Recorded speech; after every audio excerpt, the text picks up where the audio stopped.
అడుగుతున్నాం. జగనన్న గారు ముఖ్యమంత్రి స్థాయిలో ఉన్నారు. జగనన్న గారు ముఖ్యమంత్రి స్థాయిలో ఉండి కూడా ఎంత చెయ్యగలిగుండి కూడా ఏం సాధ్యమైంది, ఏం సాధించగలిగారు? జగనన్న గారిని వాళ్ళ అభిమానులు పొగుడుతున్నారు కదా, పులి సింహము అని పొగుడుతారే, మరి ఏమైంది? మరి ఏమైంది? ఎవరికి పులి, ఎవరికి సింహం? సాక్షి పేపర్కి పులా, సోషల్ మీడియాకి సింహమా? ఏం ఉద్ధరించారు? ఏది? ఒక్కసారి విప్పండి మీ పంజా బీజేపీ మీద, ఒక్కసారి గర్జించండి బీజేపీ మీద మీకు దమ్ముంటే.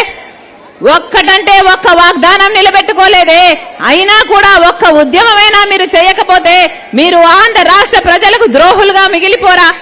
చరిత్ర మిమ్మల్ని క్షమిస్తుందా? అసెంబ్లీలో నిలబడి ఈ మాటలు మాట్లాడుతున్నారే, ఏం చేతనైంది మీకు?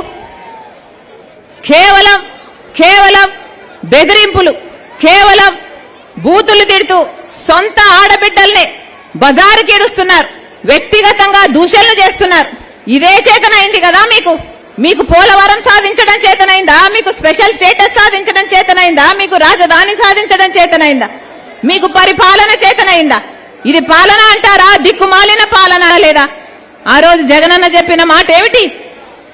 ఆ రోజు జగనన్న గారు చంద్రబాబు గారు ముఖ్యమంత్రిగా ఉండి 7,000 ఉద్యోగాలు డిఎస్సి ఉద్యోగాలు వేస్తే ఆ రోజు మీకు సిగ్గు లేదా? 7,000 ఉద్యోగాలు వేస్తున్నారు, 25,000 ఉద్యోగాలు ఖాళీగా ఉంటాయని ఆ రోజు ఎద్దేవా చేశాడు ఇదే జగనన్న గారు.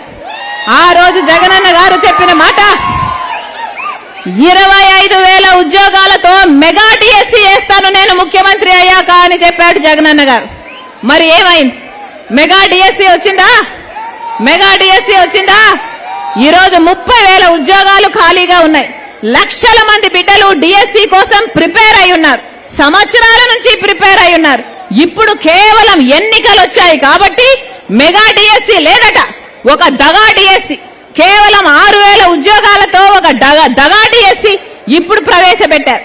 అంటే డిఎస్సి ఉద్యోగాలు నోటిఫికేషన్ ఇచ్చి వాళ్ళకు ఉద్యోగాలు రావడానికి 6 నెలలు పడుతుంది. మరి ఇప్పుడు ఎన్నికలు ఉన్నాయని తెలిసి ఇప్పుడు ఇచ్చారంటే వీళ్ళకు ఉద్యోగాలు చేయాలన్న భర్తీ చేయాలని చిత్తశుద్ధి ఉందనుకోవాలా, లేకపోతే ఎన్నికల కోసం చేసే ఎన్నికల స్టంట్ అనుకోవాలా?